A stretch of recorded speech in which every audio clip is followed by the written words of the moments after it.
Hello again, everybody. This is James Bartley, and you're watching and listening to the Cosmic Switchboard show. My guest today is old friend Eve Lorgen. It's a lot of stuff we want to delve into today, a lot of topical issues, things that we've been ruminating on for some time. So without any further ado, Evie, welcome back to the Cosmic Switchboard show.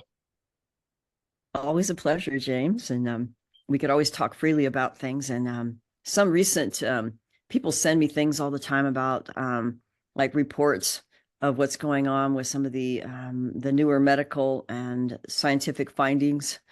And there was a recent report out that had a compilation, and within that compilation, several researchers were mentioned about the hydrogels, the self-assembling nanotechnology, the fluorescence, and Morgellons fibers, and also Harold Calzabella had come up in one. So when I saw that video, I thought, oh, I remember there was one that somebody sent about a recent excerpt taken from Dr. Roger Leir about the implant studies years ago, which I actually attended and interviewed 5 people with before and after effects.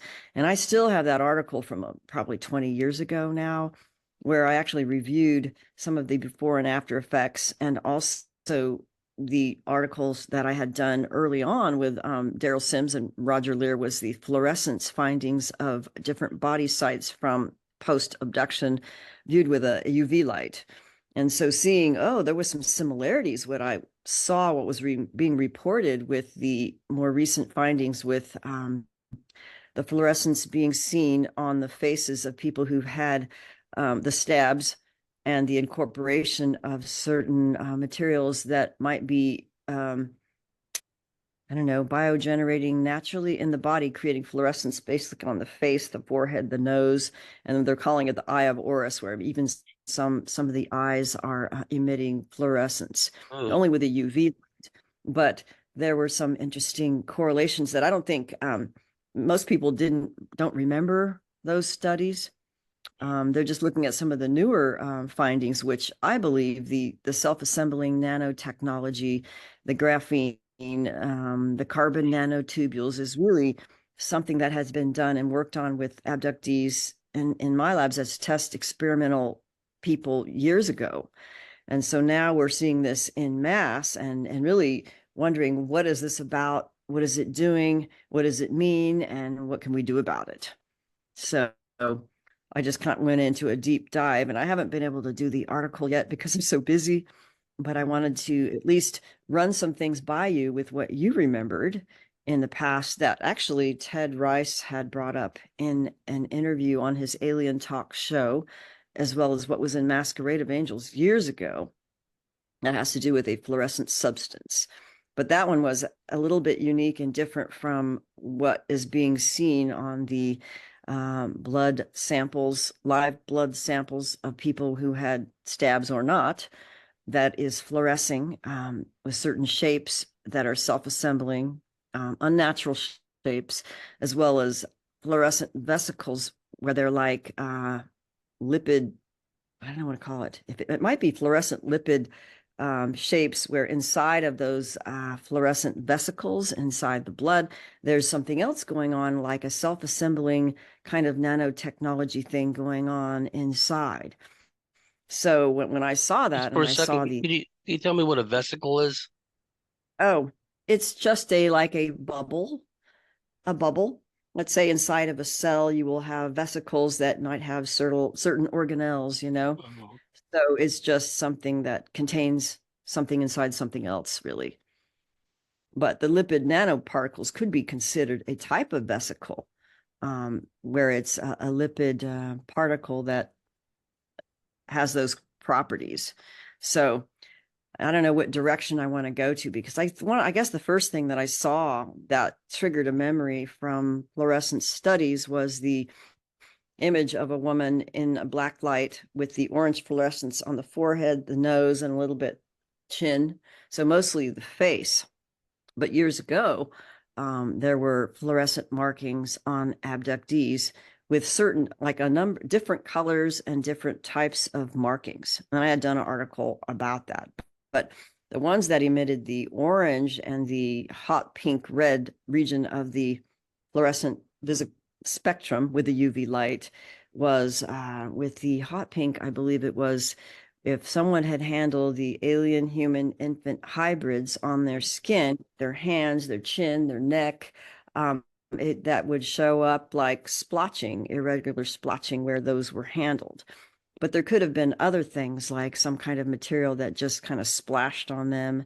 And then there was another case. It was a specific case of a woman that I had worked with, did private conversations with years ago, who kept having a fluorescence show up on her different parts of her body. I believe it was her breasts and arms, it might have been neck, but also pubic region, where it was like an orange. And so she did a sample where some men actually tested it to find out what it was. And in that case, they claimed that it was something that was like a laser dye. And so then they said, oh, it was like Coumadin, which is actually a blood thinner, but they used it as a rat poison in the early days after World War II. So when you have a laser dye application for medical experimentation, you might want to use that for testing if something has been uptaken in the genetic expression, where you want to see if something's uptake that might have been put in recombinantly, for example. Like if you put a certain gene splice in a bacteria and you want to grow it up, let's say a gene sequence of a virus or whatever, and then they label it with a fluorescent marker.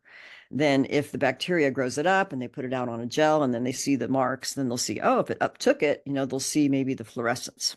And if not, it won't be fluorescent. So in the laser dye application, it was more of a, and I don't know if this is what they did with this woman, because I think she was a test subject actually, but it just kept showing orange, which if it was the laser dye, it might mean that something was uptaken and created a genetic change in her body, where certain genetics in certain body systems, let's say in the pubic region or areas where it's showing up, might be something that's being uptaken that has a different genetic signature.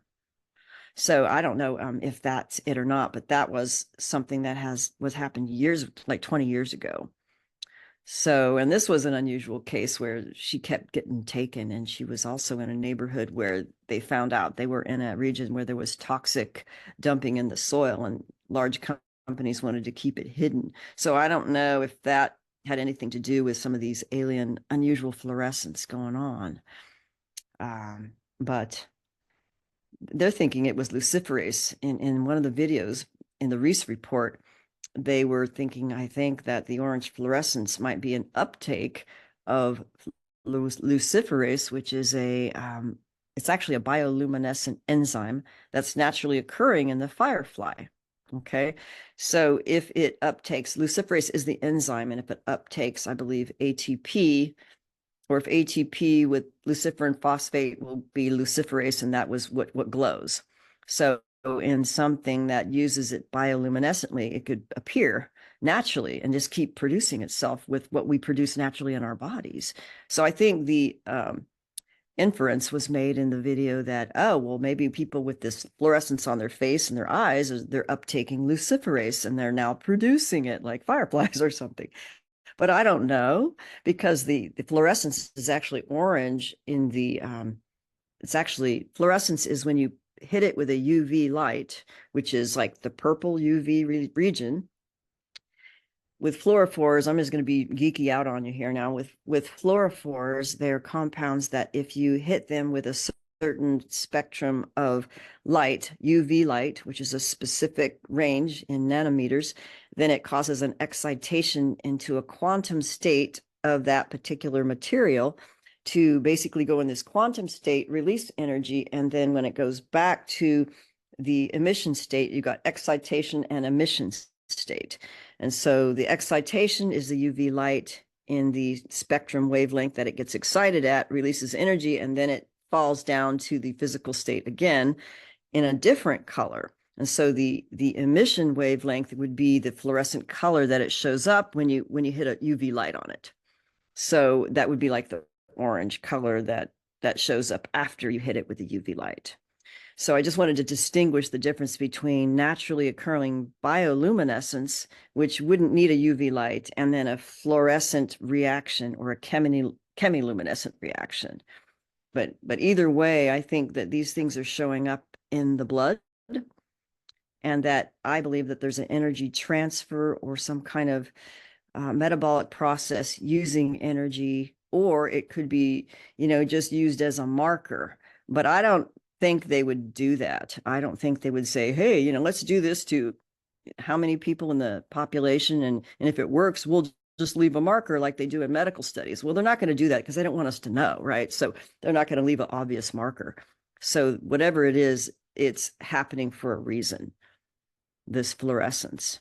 So that was just something I wanted to note, because there was this going on years ago with alien implant and fluorescence studies. So I'll just pause for a minute if you had make a remark about any of that.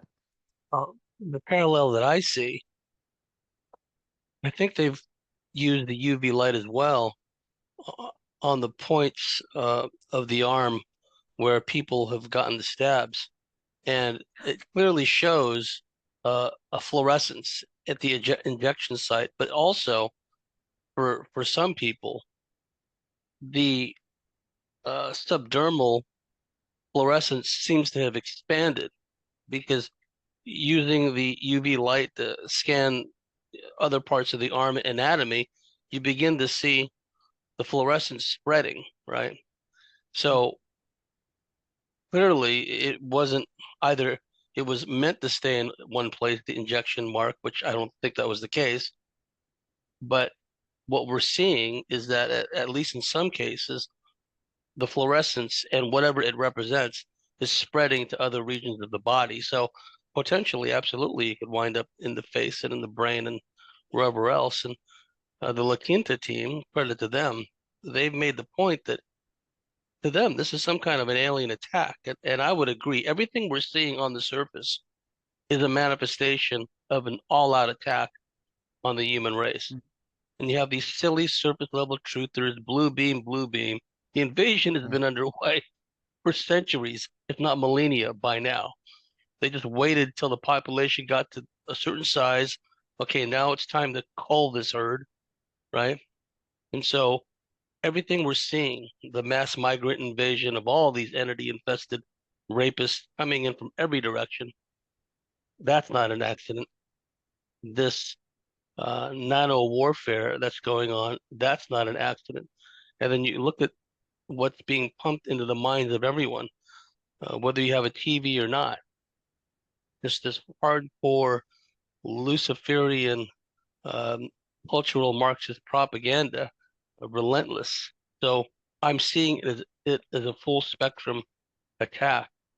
And the notion of the nanoparticles being an alien technology, when one looks at some of the blood work under a microscope and you see clearly what seems to me like tiny electronic components, square objects, just stuff and the way that the blood cells and the iron and everything is changed around, the rewiring, the re-editing, if you will, is well underway. And I would remind the listeners and viewers of some of the Majestic papers, which you can find on the Majestic website, where it specifically mentions the interest that Majestic and its committees and subcommittees had about the microcircuitry, the alien microcircuitry that was found recovered at some of these crash sites, and how from the late 1940s on, MIT, Massachusetts Institute of Technology, was tasked with understanding and developing and exploiting the microcircuitry.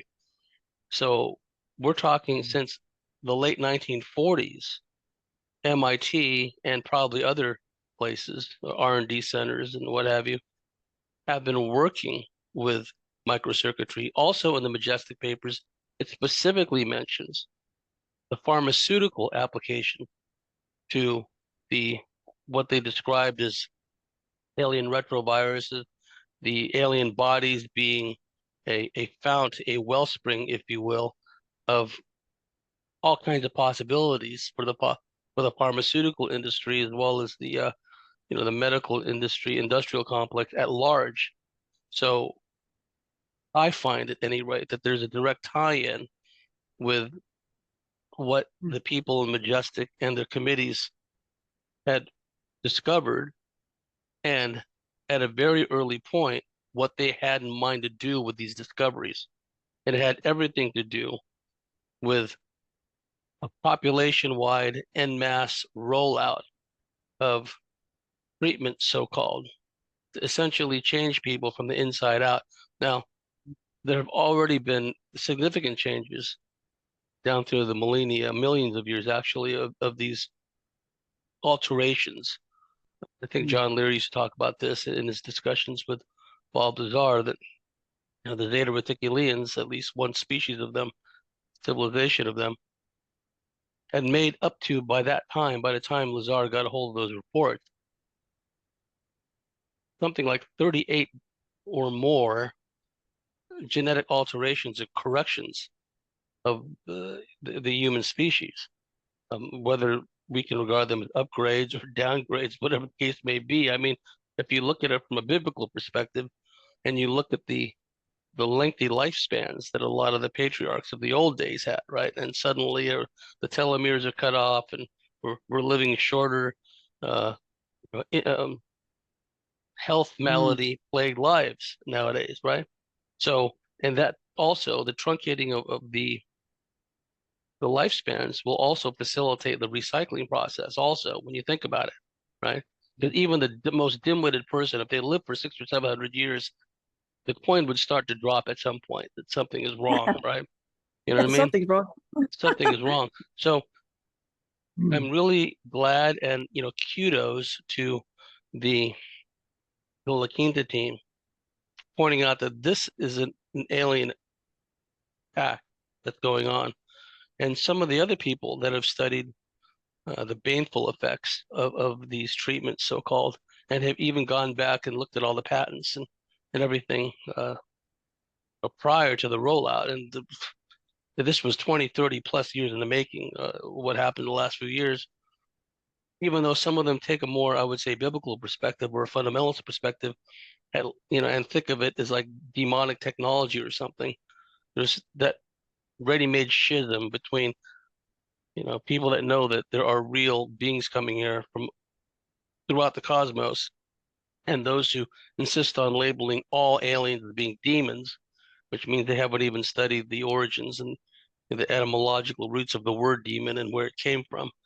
Pierre Sabak makes a convincing point that terms like demon and the Watchers and etc. refer directly.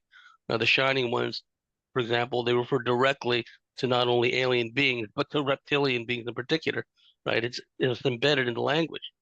So I'm kind of throwing out a wide net here, but what I'm seeing is a comprehensive effort now at ensnaring the whole human race, not just radically culling the numbers, but also hooking into, for lack of a better term, our consciousness, our souls, for some unspecified purpose. One can only hazard a guess.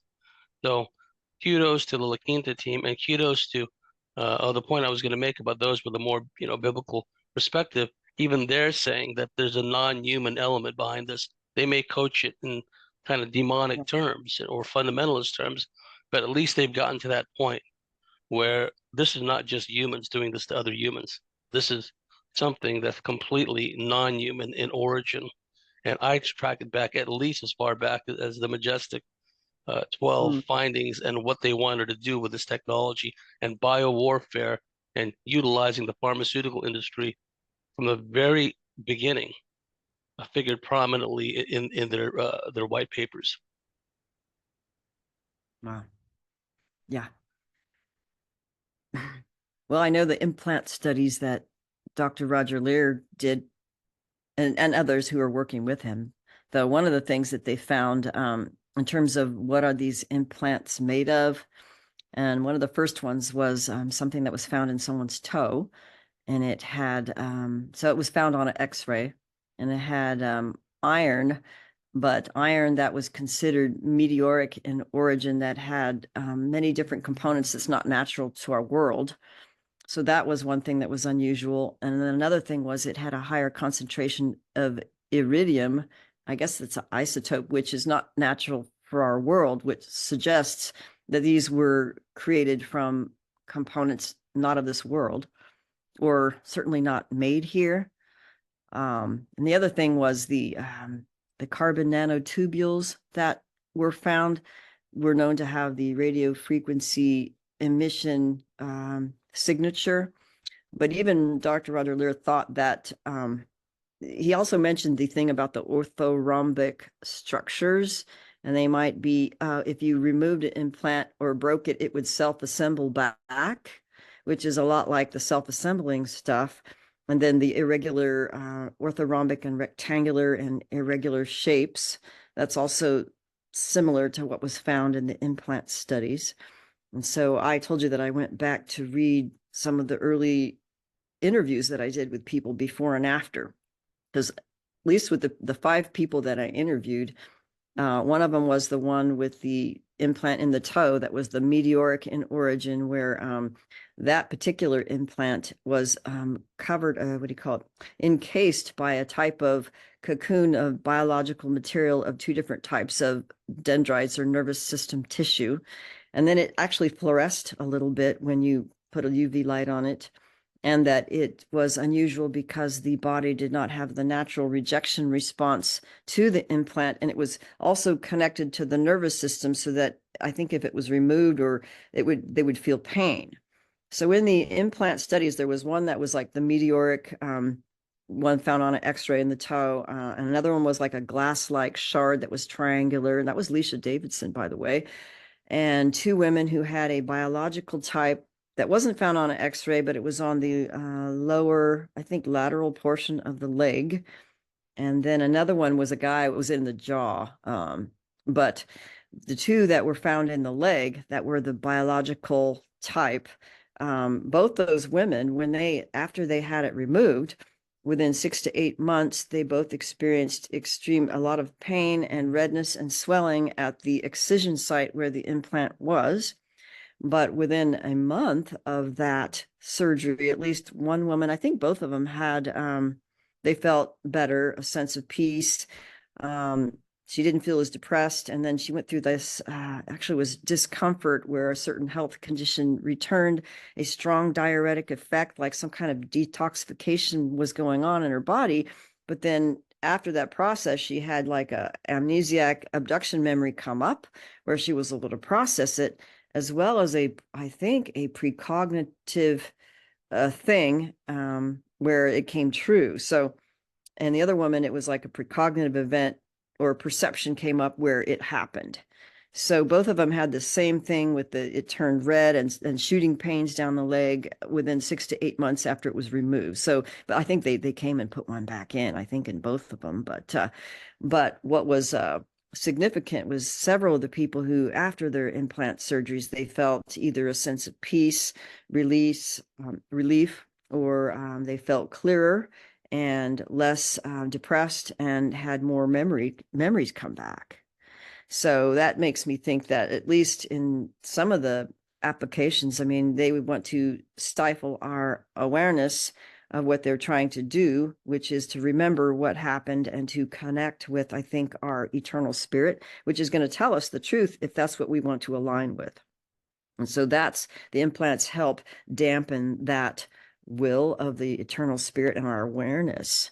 So that is significant. And that's what Dr. Corrado Malanga did hypothesize, that, they're causing trauma, and a lot of the, let's say, the malevolent ones who want to loose feed us and use us as a battery to live through us, kind of thing, that they will dampen the will of the spirit by creating a incoherence in connection between the mind, spirit, soul, as he called it, in the body. So in his terms, anima was the term for soul, which is really like the eternal spirit aspect of our being, which exists in the eternal now, that has the power of willpower and intention connected with awareness to actually carry out a powerful shift in our reality.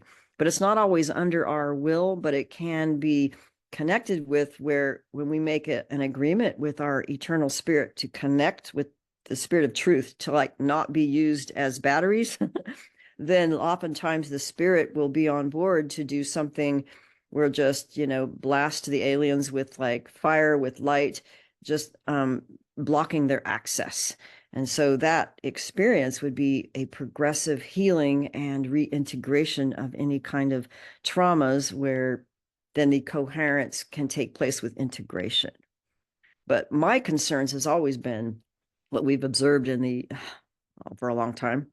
It's a kind of Stockholm syndrome, or the Muppet thing, where there's this compulsion to exonerate the benevolence of these beings, and how they healed me. They're so wonderful. What star family am I from? But, but they're channeling, say I'm an ambassador and this is gonna blah, blah, blah.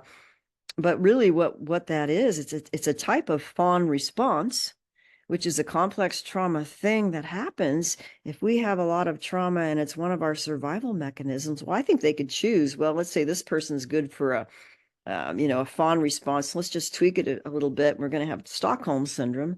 And maybe in another one, they're just going to be the fight, flight, like maybe narcissist type, who's really oppositional and defiant and just really difficult personality. And there may be others who kind of get it after a while, and they get well and they integrate, and they no longer, it's kind of like you no longer love or hate them. You just get on with what's your truth for what you need to do for who you are. And you basically just kind of get out of that whole attention on them all the time, because I think they want that attention, and that feeds their existence, I've been saying for some time that as far as the aliens are concerned, it's not so much an alien issue, it's a human issue, because certain aliens have a long-term vested interest in particular human hybridized bloodlines.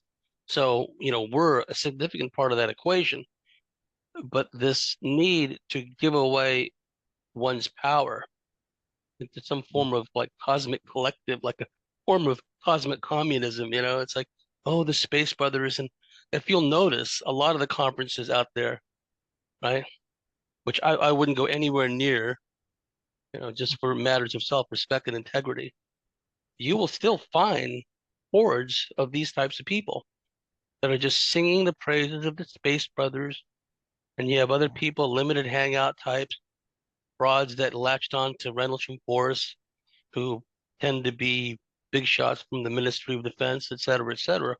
It's the same cadre of fraudsters that are going through the circuit, like they've always gone through the circuit, the conference circuit. And I've said for some time that a lot of these conference promoters just themselves are intelligence assets. Because why aren't they going out and getting the hardcore investigators like Bob Brown used to do for the International UFO Congress? Instead, they keep getting these same Muppets over and over again, right? Well, So this is the question. I mean, kind of hammered this one home. When there is unrecovered trauma, and if there really is, trauma-based mind control, which we know in MK Ultra and many of the MyLabs and secret space program, we have that fundamental, which is part of the training of these assets, depending on how they're utilized.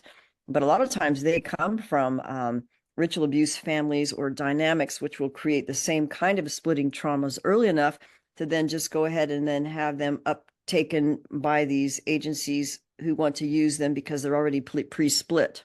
You got the pre-split, and then they might just come in for abductions, and then the abductions will carry out the rest of whatever they need to do. So this is where like the programming can be very, very deep, unless people do the trauma recovery and integrating altars if they know they have them, and connecting with your eternal spirit, which that can be hard if there's a lot of conflict and trauma still operating inside.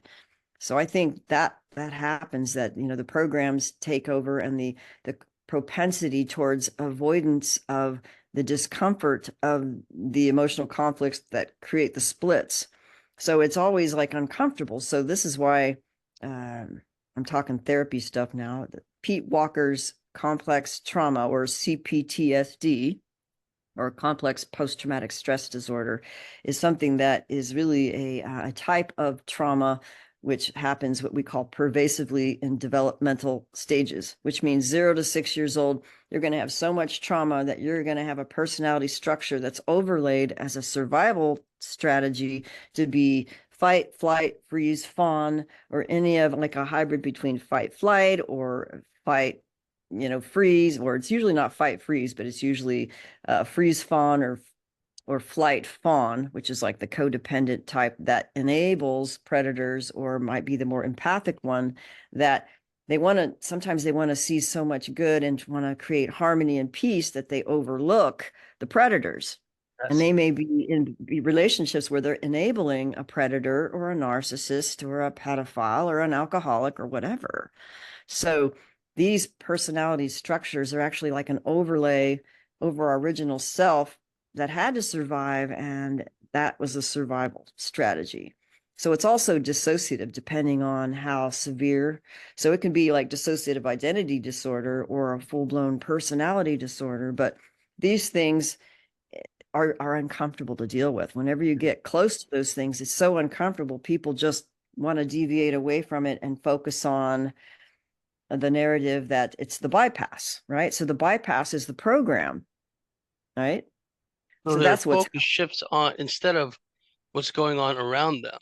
And we see this with a lot of the Eastern traditions where they preach nothingness. Oh, just sit there in the lotus position, all the starvation and misery around you. That's just Maya. That's just an illusion. No, you're kind of stuck in that illusion for that time frame, right?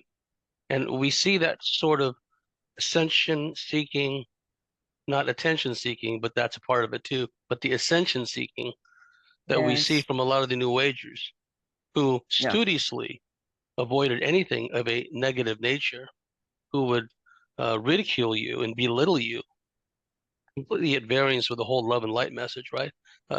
Belittle someone else for being spiritually unevolved if they have legitimate concerns about alien abductions, about the reptilian overlordship. I have legitimate concerns about that, right? But yeah, from their legitimate. perspective, where we're just fear-based, and yet when these rollouts started, some years back now, who were the first ones to go flocking to the treatment centers? It was these new age lollidas, the same ones who castigated us for being fear-based. They bought into all the fear hype, and then they ran off, got these treatments so-called, and now they've got this alien operating system inside of them. Yeah, it's interesting to see. I mean, this is where some of the work of just understanding how mind control and our spiritual will is affected through the more subtle alien manipulation tactics and whatever might be occurring with implants, and even external factors of frequency weaponry. But why some people they can stick to their intuition, or what their spirit is like saying, and they can hear it, they can sense it, they just deviate away from that which is naturally dangerous. And so that's a good quality to build and inculcate by really being in touch with yourself. And so I think what happens is we're shamed into, oh, we're fear-based. Well, that's being too negative, or the see no evil, hear no evil, speak no evil. And even some religions, and even in Christian religions, like the classic Southern Baptists, where, you just don't talk about negative things and everybody just kind of moves around it with hypocritical. It's really annoying. But they do that in Buddhist communities. I've seen that in many different cultures where they just they can't be real into speaking about what they're really feeling, believing, and communication about that just doesn't happen. So if you can't communicate, you can't get well, you can't heal from trauma, and you won't see the predators. And then you're going to fall into a trap. So that's probably one of the biggest learning, what do you call it, lessons of anyone who was the more codependent end, who was, the empath, and they kept attracting narcissists, and they gave them the benefit of the doubt, and they wanted to forgive them, and well, they just can't help it. Let's just feel sorry for them, and they just take advantage of abusing, stealing, and slandering. And you know, so what is our spirit telling us? Like our spirit would tell us, this person's dangerous. You need to see the truth. You need to get away from this person if you want to build your life back up and not have your identity erased and all your energy vampirized and your Instead of, history. yeah, be a battery essentially for the narcissistic person of whatever loose harvesting entities are working through that individual. And, cycling back to the implants that we were all talking about, because it's all tied in. We've been around long enough. You've seen x-rays and scans of implants in people, and so have I. That friend that we knew way back when, former law enforcement guy for many years, and he became a CIA paramilitary. You probably know the guy I'm talking about. He used to, go out and do research with him out in the deserts and other places. He lived in the Phoenix area. He showed Oh me yeah. his Uh, x-ray, right? And he had his jollies with abductions and hybridized women, yeah. sent into his life too. And ironically, that hybridized woman was someone I had been in comms with for some time, who was being blasted by HARP or some other uh, directed energy system and being tortured on a daily basis. Uh, Yeah. Carol Sterling, I'll say her name now. She's since passed away. I mean, I think she committed suicide because of all the pain she was being subjected to. I remember the But story. I still have the story that the man that who knew her, it's called Beware of Those of Gomorrah. yeah, And I Gamora, remember, yeah, and that was like, oh my God. Because I yeah, remember because I well tried to that give you somebody, and it was, remember that scientist we were working with way back when with Derrel and Dr. Roger Leir, because this one worked with I guess he studied night blindness and in abductees and fluorescence and implants and some of the things. And so I thought he would. I sent him that story, and he just like blasted me. And I said, "Forget it. There's nothing real. It's just a story." yeah. But I remembered that story because I came across someone else who reported a woman, a type of hybrid, who had the similar thing that was talked about in that quote story, but also Carol Sterling, because she was a hybrid, but she was also an MK Ultra MyLab hybrid who was being utilized under mind control to do these things. But I had heard about this from someone else in a really bad love bite case. So I know these things are real. Yeah. Absolutely. And that had everything to do with reptilian human hybridization. But anyway, point being is that this guy, this former CIA paramilitary guy and, longtime cop, he showed me his x-rays, and I'd never seen so many implants inside of somebody. I mean, I counted like 12 or 13, right? Wow. And then also that other researcher, I'm not going to mention his name, but uh, you remember him from back in the old days. He really, propagandized on behalf of the reptilians and what have you. Oh, Yeah, him? yeah. Well, he showed me his X-ray, and he Hmm. had a tic tac shaped implant at the base of his skull. And folks, those of you that are watching and maybe somewhat new to this is like we're talking 90s stuff here. This is well before the year 2000, the kind of information we're sharing now. Okay. He had a tic tac shaped implant right at the base of his skull, exactly where our friends Carla Turner and Marianne, if you remember Marianne, where the research they did together about the implants.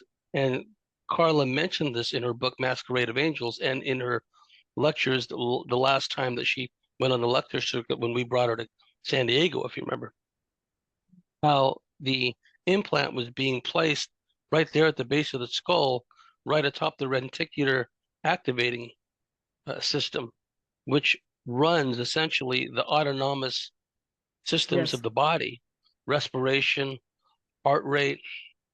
Uh, it even has the potential to affect how we perceive things, right?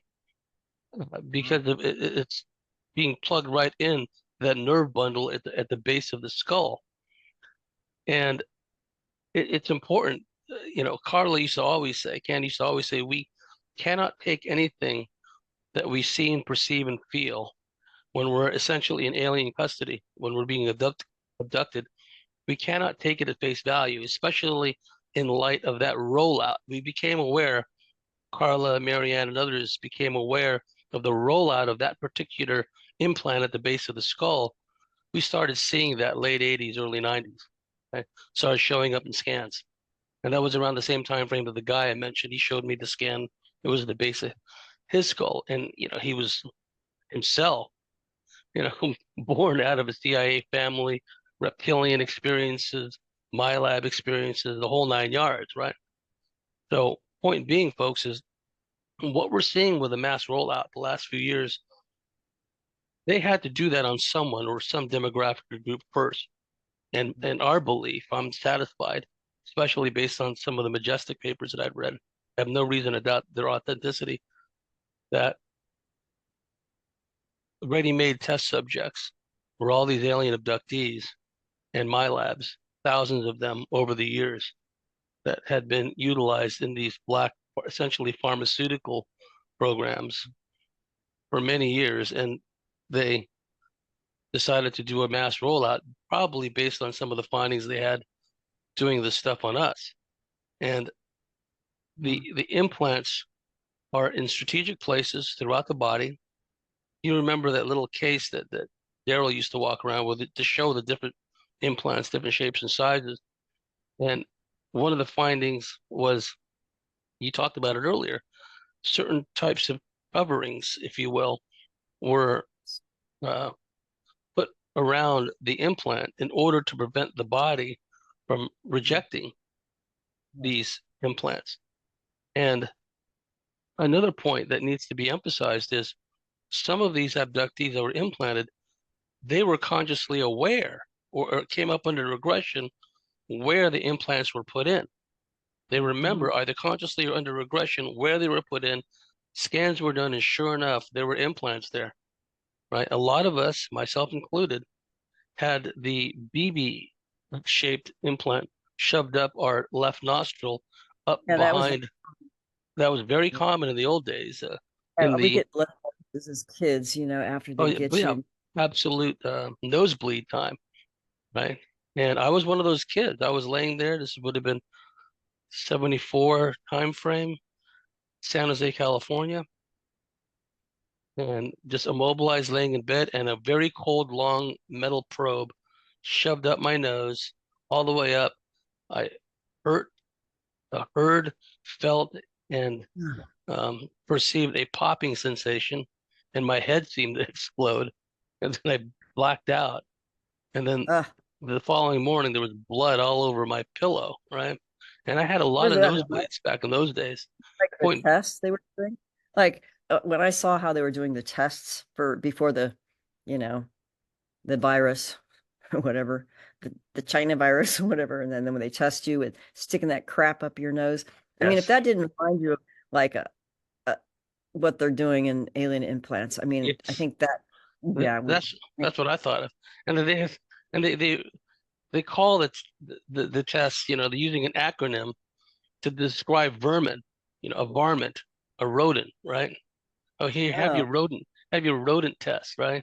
It just shows, point being, folks, is that what we've observed over the years is a definite alien tie-in to what we're seeing. So potentially you have all these people had previously been implanted, and that was what made up one part of the population, mostly abductees and project people, alien abductees. But now, since the rollout, countless people have this nanocircuitry, graphene, what have you, swimming around in their bloodstream, what have you, coalescing, aggregating in certain parts of the body. Literal nanotechnology, literal microcircuitry, just like MIT was working on in the 1940s, alien microcircuitry. And I'm wondering that's a lot of effort. It's a lot of effort to put in, just to make up these ingredients.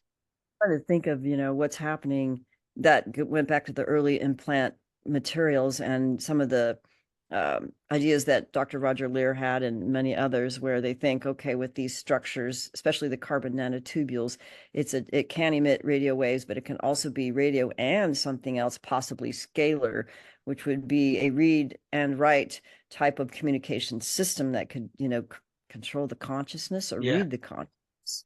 So that's a consideration with some of the newer self-assembling ones, that if it's possible, can that happen and how might it happen? And so this kind of goes into some of the things that Harold Kaltzvela had mentioned about certain technologies, which are actually frequency based technologies that can overwrite our consciousness in terms of what we're thinking, and then what might we want to act on based on the thoughts. So it's a read write system, but what I think is happening, it's like an editing system. So you know how they have this text edit that goes in your cell phone, and it really annoys you depending on the program, and then it just like makes up the sentence, and or what you'll say, it'll use a different word. So it's like it tries to create it before it happens.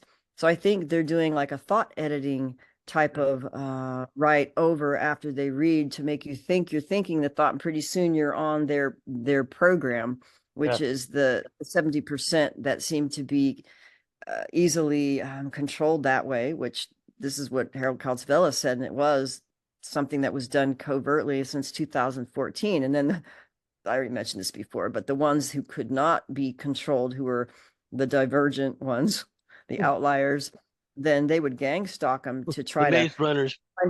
find out what's wrong, right? If you're the canary in the coal mine and you're not operating according to program, then what the hell, was wrong with you? And then they, continue to target you, or experiment or abduct or try to coerce to get you handled, and because if you are perceiving clearly and you can really connect with your spirit and with your heart, with truth, instead of a trauma reactivity and an overlay narrative, which protects you from the trauma. So that's where we really have to pay attention to trauma Also, recovery. without naming names and being specific, there's a lot of these unhealed, non-integrated, emotionally unstable people who are passing themselves off as counselors, therapists in our field, and who are doing Mhm. tremendous harm on people. Mhm. People come to them for help or refer to them, and then, they just scramble the minds and the hearts of the people they work with. Not And only that, but a handling system. the Like handling if system. people, if they're still being run by like the Alien program or the MyLab program or whatever it is, or even demons, like demons working through a bloodline, and they haven't cleared their ancestral shit, whatever it Yes. is, It's an and they're overlay gonna, upon overlay yeah. upon overlay. Yeah. So they'll just run, even maybe initially you won't notice, but the long game, you're going to see it with the long game as the bad fruit on the tree. And so Yes. that's where we have to like observe over time, what's the effect, and, how to be truly helpful, and not, just work on our stuff so that we don't misdirect or misperceive ourselves. Um, but there's so much going on, and I think people are afraid. They're very afraid. I mean, they're living in a lot of fear. They don't want to address it. And I think that especially the alien abduction stuff, with people who've had, I think a lot of the more earlier ones, maybe the earlier generations, it could have been so traumatic. They just can't go there. And they're still operating on the bypass programming that is part of, I think, the program, you I know? would agree. Or they immerse themselves in aspects of UFO research that are essentially chicken feed, Yes. trivial, unimportant, uh, Yeah. more attention on getting a brand for themselves other than doing actual field work, investigations to get to the heart of this. There's one thing I know about these wannabe whistleblowers that have surfaced over the years, right? They're not going to get to the bottom line, what we talk about. They're not going to talk about the reptilian overlordship. They're not going to talk about the mass alien implantation of people, the mass abductions of people, the human mutilations, the cattle mutilations, the mass Oh, yeah. disappearances of people uh, over the centuries. Soldiers, large military formations disappearing as a result of alien technology. They're not going to go anywhere near there. So by Yeah. by definition, they will be a limited hangout. And another thing I'd like to talk about before the end of this first segment, and thank you so much for bringing this very timely information up, because people need to think about these things, and they need to know that there's a basis for what we're talking about. This rollout is just the latest en masse extension of something that we've observed for some time. But just in our circles, Pam Hamilton had an ocular implant in her left eye. That time when her and Bill Hamilton were out there at the black mailbox, I think it was, near Area 51, Bill was taken on board a flying saucer examined by a tall gray. Pam was outside near her car and near the saucer. And no, she wasn't near the saucer. Bill was taken on board a saucer. Pam was taken on board a van with these two OMAG types, as Leah Haley would have called them, noxious military and government scoundrels, OMAGs. I like that term, had a Doctor Who-ish slant to it. And they hauled her into the van. The interior of the van was lined with all this computer equipment and high-tech gear. And then they laid her down on a table, I think. And then they had to work on her left eye. They said, there's something wrong with the implant in your left eye. We got to fix it, right? But she's not the only person I spoke to that had an ocular implant, and different implants in different parts of the body. But just the potential, something flying around, just the potential that an ocular implant can provide the capabilities it would provide for whoever installed it, right? The potential to see out of someone else's eyes in real time. And then this is where the twain meets, because I had Jerry Marzinski on the show again recently. And we know that there is a spiritual, intelligent force behind the intrusive thought. And we know that some people, under some circumstances, if they're on meth or whatever the case may be, or they have that etheric third eye vision, they can see these shadow beings. They can see the beings, some of the beings at least, behind the intrusive thought. And we know that there's a spiritual component to the treatments, so-called, that have been rolled out. Bernard Gunther had been in comms with the Germans in Germany that had been working on this specific aspect of it. And we've seen the videos of people spinning around, looking over their left shoulder, seeing something no one else can see, and just dropping dead, right, from the sheer horror of it all. So we know that there's a spiritual component to the treatments as well. So you have the intrusive thoughts and whatever forces are behind them. We know in the hosting phenomenon, when someone either is taken up completely as a host, or there's a partial attachment, we know that entities can insert thought. So the potential that these implants have, not just the old ones, the old day alien abductee MyLab implants to insert thought and to be able to access someone's perception system, their eyes and their ocular system, etc., but the ability for not only a voice to skull capability for humans tweaking the knobs, but also for entities to utilize this microcircuitry, this graphene technology, to further get their hooks into people, right? And what's of concern to me is the rapid rollout of the 5G, right? A lot of us that have cell phones, our phones aren't working as well anymore because they've activated the 5G in our areas. So we're almost compelled to upgrade, at least get a newer, more recent model phone in order to get the functionality we need to get out of the phone, right?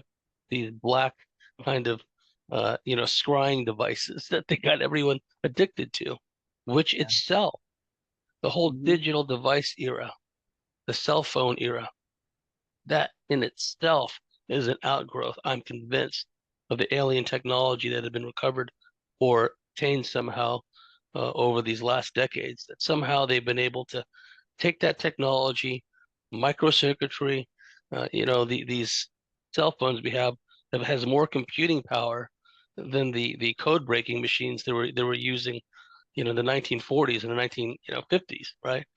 Well, at least we're not talking the crazy supercomputers that developed later, but point being is that everything around us is an outgrowth of this alien technology, not least of which the technology and the treatments so-called that are rolled out by the pharmaceutical industry. So your information here is absolutely critical. So please let our viewers and listeners know how they can find your work, Evie. Yeah. Well, my website, evelorgen.com, Alien Love Bite Telegram group, and my email, elorgen@gmail.com. And I have a website contact form. So that's the best you can for now. And then maybe in the second part, we can talk more about some fluorescence things, implant studies, and some of the Ted Rice things while it's still in my mind. Just correlations I made just from looking at some of the old data. So, well, looking forward to that. And to our dear listeners out there, if you like what we do, if you believe in what we do, please go to the cosmicswitchboard.com, sign up and become a member, and we'll see you at the top of the next segment.